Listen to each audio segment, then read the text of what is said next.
दोस्तों नमस्कार, एक बार फिर से स्वागत है आप सभी का भारत दस्तक के ऊपर। आपकी हक की आवाज़ उठाने के लिए हम फिर से आ गए हैं। आपको पता होगा कि यूजीसी के जो नए नियम आए हैं 2026 के संशोधन होकर 2012 का ये बिल है, इसमें संशोधन किया गया है। अब 2026 में इसको फिर से प्रस्तुत किया गया है यूजीसी की तरफ से, यूनिवर्सिटी ग्रांट कमीशन की तरफ से। आपको पता होगा यूजीसी की एक और नया डेटा आया था जिसमें ये बताया गया था कि जो कॉलेज यूनिवर्सिटीज़ है, यूनिवर्सिटीज़ हो चाहे प्राइवेट हो या सरकारी हो, आईआईटीज़ हो या आईआईएम्स हो, सभी में जातिगत अत्याचार, लिंग भेद को लेकर अत्याचार, धार्मिक भेदभाव का 118% बढ़ गया है। यानी कि 100% से भी ज़्यादा 118% बढ़ गया है।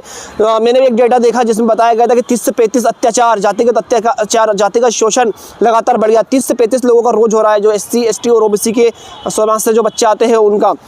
दोस्तों इसके बाद, इस बिल के आने के बाद, जो अपने आप को लिबरल कहते हैं या फिर अपने आप को कहते हैं कि हम सनातनी एकता की बात करते हैं, हिंदू एकता की बात करते हैं, उन लोगों के पेट में मरोड़ शुरू हो गई है और उन्होंने लगातार इस बिल का विरोध करना शुरू कर दिया है। चाहे वो सवर्ण समाज से इन्फ्लुएंसर्स आते हो, उन्होंने भी इस बिल का विरोध करना शुरू कर दिया है। लोगों को भ्रामक जानकारियाँ दे रहे हैं कि ये जो बिल है पूरा जनरल कैटेगरी के खिलाफ है या फिर सवर्ण समाज के खिलाफ है। और जो सवर्ण समाज के संगठन है उनको तो मुद्दा चाहिए था कि किसी भी प्रकार का कोई बिल आता है जो SC ST और OBC का संरक्षण करता है, उनके अधिकार उठाता है, उनके अधिकार को पढ़ने का अधिकार देता है, उनको जीवन जीने के नई शैली देता है, तो उसका तो विरोध करना ही है, हमें सड़क पर उतरना है और इस बिल को कैसे भी ना कैसे वापस कराना है।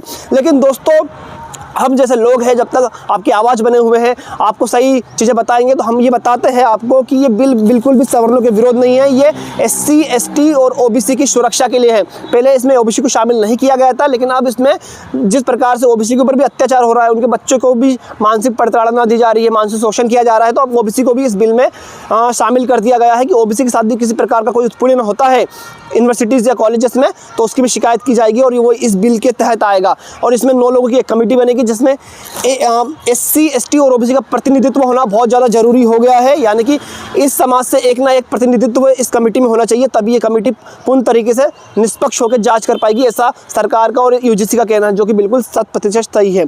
अब दोस्तों जो लोग इसका विरोध कर रहे हैं उसको चंद्रशेखर आज़ाद ने भी चेतावनी दे दी है।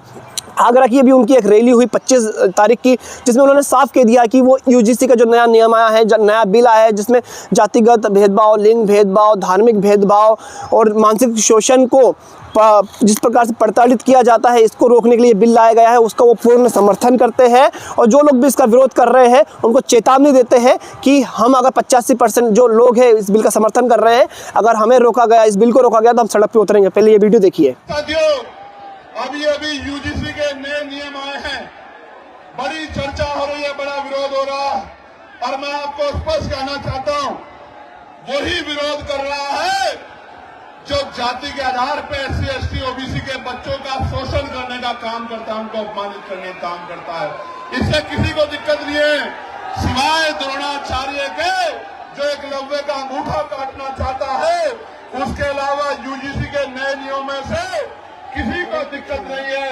और मैं सरकार को कहना चाहता हूं, चंद मुट्ठी भर लोगों की वजह से अगर यूजीसी पे फैसला वापस हुआ तो हम 85% बहुजन समाज के लोग सड़कों पे उतर के सरकार को बताने का काम करेंगे कि हमारे बच्चों के जो जितना जो है बड़ी बड़ी यूनिवर्सिटियों में सुसाइड और तमाम तरह के अटेम्प्ट हो रहे हैं, इस अपमान को, इस दर्द को हम लोग भूलने वाले नहीं। देखिए दोस्तों, चंद्रशेखर आजाद का साफ साफ कहना है कि अगर इस बिल को लेकर किसी प्रकार का कोई विरोध किया गया है या फिर इस बिल को लेकर किसी प्रकार के कोई नियम में चेंज किया गया या फिर सवर्ण समाज के दबाव में आकर इसको रद्द किया गया या रोक लिया गया या पोस्टपोन कर लिया गया, तो हम जो 85% लोग हैं वो चुप नहीं रहेंगे, हम सड़क पर उतरेंगे और इस जो ये बिल आया है जैसे कि तैसा इसको लागू करवा के रहेंगे। हालांकि दोस्तों जो यूनिवर्सिटीज़ है, कॉलेज यूनिवर्सिटीज़ हो, प्राइवेट्स हो, सरकारी हो, सभी को नियम फॉलो करने के लिए बोल दिया गया है। इक्विटी कमीशन बनाने के लिए बोल दिया गया है, जिसमें सेल लोगों के ऊपर जो अत्याचार हो रहा है उसको रोकथाम करेगी। तो दोस्तों आपने देखा चंद्रशेखर आज़ाद ने इसका समर्थन कर दिया है